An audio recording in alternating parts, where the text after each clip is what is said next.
రా ఎన్టీఆర్ పేరుతో తిరుపతిలో నందమూరి తారక రామారావు స్ఫూర్తితో సేవాయజ్ఞం పేరుతో జరుగుతున్న ప్రచారంపై జూనియర్ ఎన్టీఆర్ కార్యాలయం స్పందించింది.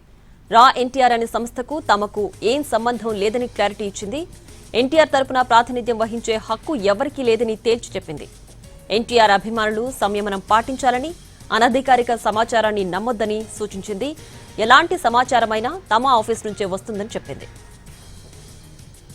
తిరుపతిలో నందమూరి తారక రామారావు స్ఫూర్తితో సేవాయజ్ఞం నిర్వహిస్తామని రా ఎన్టీఆర్ పేరుతో కొంతమంది సోషల్ మీడియాలో ప్రచారం చేస్తున్నారు. రానున్న కాలంలో 100 కోట్లతో సేవా కార్యక్రమాలు చేపట్టనున్నట్లు తెలిపారు. ఊరువాడా పేరుతో నూతన కార్యక్రమం నిర్వహిస్తున్నట్లు ప్రకటించారు. ఈ నెల 18న ప్రెస్ మీట్ నిర్వహిస్తామని తెలిపారు. అయితే దీనిపై ఎన్టీఆర్ ఆఫీస్ క్లారిటీ ఇచ్చింది.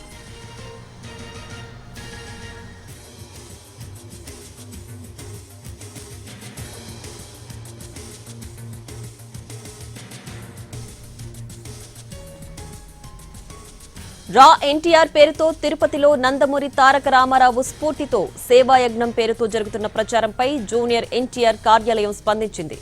రా ఎన్టీఆర్ అనే సంస్థకు తమకు ఎలాంటి సంబంధం లేదని క్లారిటీ ఇచ్చింది.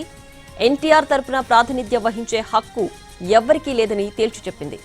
ఎన్టీఆర్ అభిమానులు సంయమనం పాటించాలని, అనధికారిక సమాచారాన్ని నమ్మొద్దని సూచించింది.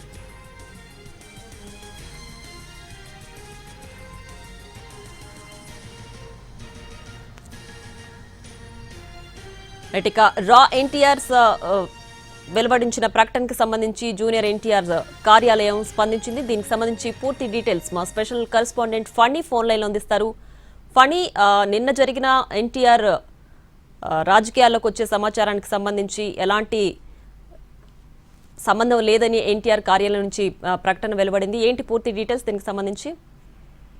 అంటే నిన్న మన ఎన్టీఆర్ కార్యాలయాన్ని సంప్రదించినప్పుడు అప్పుడు కూడా వాళ్ళు ఇదే విషయాన్ని మనకి చెప్పడం జరిగింది. అంటే మేము అధికారిక దాన్ని సంబంధించి లేము, అలాగే మా నుంచి కార్యక్రమాలు ఏం చేసినా అది మేమే వెల్లడి చేస్తామని వాళ్ళు నిన్న ఎన్టీవీతో కూడా చెప్పడం జరిగింది. అయితే ఈ రా ఎన్టీఆర్ అనేటువంటి వ్యక్తి ఎవరైతే ఉన్నారో ఇతను సొంతంగా తనకి తన డబ్బులతో తను ఈ సేవా కార్యక్రమాలని ఎన్టీఆర్ తరఫున చేయడం జరుగుతూ ఉంటాయి. సో ఈ సందర్భంగా అభిమానుల్లో కానీ లేకపోతే మిగతా ప్రజల్లో కానీ ఈ డిఫరెంట్ ఒపీనియన్స్ రాకూడదు అని చెప్పేసి ఈరోజు ఎన్టీఆర్ కార్యాలయం నుంచి అఫీషియల్ గా ఈ ప్రకటన వెలువడింది. అంటే రా ఎన్టీఆర్ పేరుతో కార్యకలాపాలు నిర్వహిస్తున్న సంస్థ ఎన్టీఆర్ తో సంబంధం ఉన్నట్టుగా భావన కలుగుతా ఉంది. సో అది మేము తెలియజేసేది ఏంటంటే ఎన్టీఆర్ కానీ ఆయన కార్యాలయానికి కానీ ఈ రా ఎన్టీఆర్ అనే సంస్థతో కానీ దాని కార్యకలాపాలతో కానీ ఎటువంటి సంబంధము లేదు, అలాగే ఎన్టీఆర్ అనుమతి కూడా దీని గురించి లేదు అని చెప్పింది. అదేవిధంగా ఆ సంస్థకు ఎన్టీఆర్ తరపున ప్రాతినిధ్యం వహించే హక్కు కూడా లేదని వాళ్ళు వెల్లడించడం జరిగింది. అలాగే ఆయన పేరుతో ఎలాంటి ప్రకటనలు చేయడానికి కానీ కార్యక్రమాలు నిర్వహించడానికి కానీ ఎలాంటి అధికారం లేదు అని క్లియర్ గా ఈరోజు ఎన్టీఆర్ కార్యాలయం నుంచి మనకి ఇది రావడం జరిగింది దేవి. అలాగే Right, Fani. Thanks for the updates.